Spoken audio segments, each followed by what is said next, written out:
எல்லாருக்கும் வணக்கம். இந்த சென்ட்ரல் கவர்மெண்ட் எடுத்த இந்த முடிவு வந்து உண்மையிலேயே ஒரு நல்ல விஷயந்தான், நல்ல மூவ் தான். கண்டிப்பாக இது வந்து உண்மையிலேயே நம்ம நாட்டுக்கு ஒரு தேவையான, ஒரு துணிச்சலான, வரவேற்கக்கூடிய ஒரு முயற்சி தான். கண்டிப்பாக இது நம்ம நாட்டோட பொருளாதாரத்தை வளர்த்து விடும் அப்படின்றதுல எந்த சந்தேகமும் இல்லை. ஒரு நோக்கம் பெருசாக இருக்கும்போது அதுக்கான பாதிப்புகள் கொஞ்சம் இருக்க தான் செய்யும்.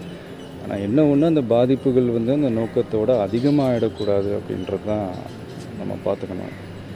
சில விஷயங்கள் நம்ம தவிர்த்துருக்கலாமோ அப்படின்ற ஒரு சின்ன ஃபீல் தான். சும்மா ஜென்ரல் பப்ளிக் ஒரு பசிக்கு சாப்பிட முடியாமல், மருந்து மாத்திரை வாங்க முடியாமல், ஏடிஎம் கார்டுக்காக வெளியூர் போய் முக்கியமாக திரும்ப வீடு வந்து சேர முடியாமல், அன்னன்னைக்கு கிடைக்கிற 500-1000 வச்சுக்கிட்டு சின்ன சின்ன தொழில் பண்ணுற வியாபாரிங்க முதற்கொண்டு தியேட்டர்ஸ், மால்ஸ், மார்க்கெட்ஸ், இந்த மாதிரி தேவையில்லாமல் இவங்கெல்லாம் ஏதோ கொஞ்சம் பாதிக்கப்படுறாங்களோ அப்படின்ற ஒரு சின்ன ஃபீல் தான். அது மட்டும் இல்லை, நான் நியூஸ்லலாம் நிறைய விஷயம் பார்த்தேன். உண்மையிலே மனசுக்கு ரொம்ப கஷ்டமாக இருந்தது. என்னென்னா, ஒரு பேத்தியோட கல்யாணத்துக்காக ஒரு பாட்டி வந்து ஒரு இடத்த விற்று அந்த பணத்தை கொண்டு வராங்க. அந்த பணம் செல்லாது அப்படின்ற அவங்க கேள்விப்பட்ட உடனே தற்கொலை பண்ணிக்கிற அளவுக்கு போயிருக்காங்க. ஒரு ஹாஸ்பிட்டலில் வந்து ஒரு நியூ பார்ன் பேபி, அந்த குழந்தைக்கு ஏதோ ஒரு பிரச்சனை, அது ட்ரீட் பண்ண முடியாமல் அந்த குழந்தை இறந்து போயிருக்கு. ஸோ இந்த மாதிரி சில விஷயங்கள் வந்து கொஞ்சம் அவாய்ட் பண்ணியிருக்கலாமோ அப்படின்றது தான். ஒரு நாட்டில் ஒரு 20% பணக்காரங்க இருப்பாங்களா,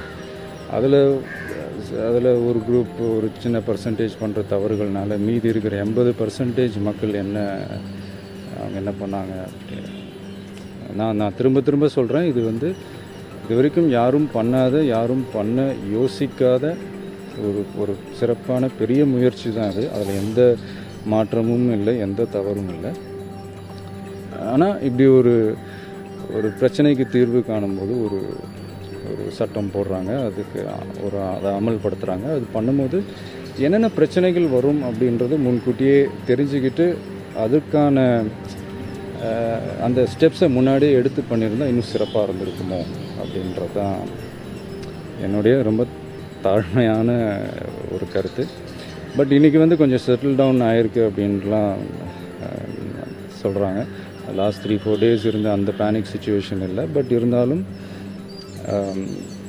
இந்த கிராமம் சைட்லாம் இன்னும் கொஞ்சம் அவங்களுக்கு இன்னும் அந்த கஷ்டங்கள் இருக்குது. அந்த சீனியர் சிட்டிசன்ஸுக்கு ஒரு சின்ன ஒரு முக்கியத்துவம் கொடுத்து அவங்களுக்கு இருக்கிற அந்த கஷ்டங்களில் சீக்கிரமாகவே அதை வந்து சென்ட்ரல் கவர்மெண்ட் சார்ட் அவுட் பண்ணாங்கன்னா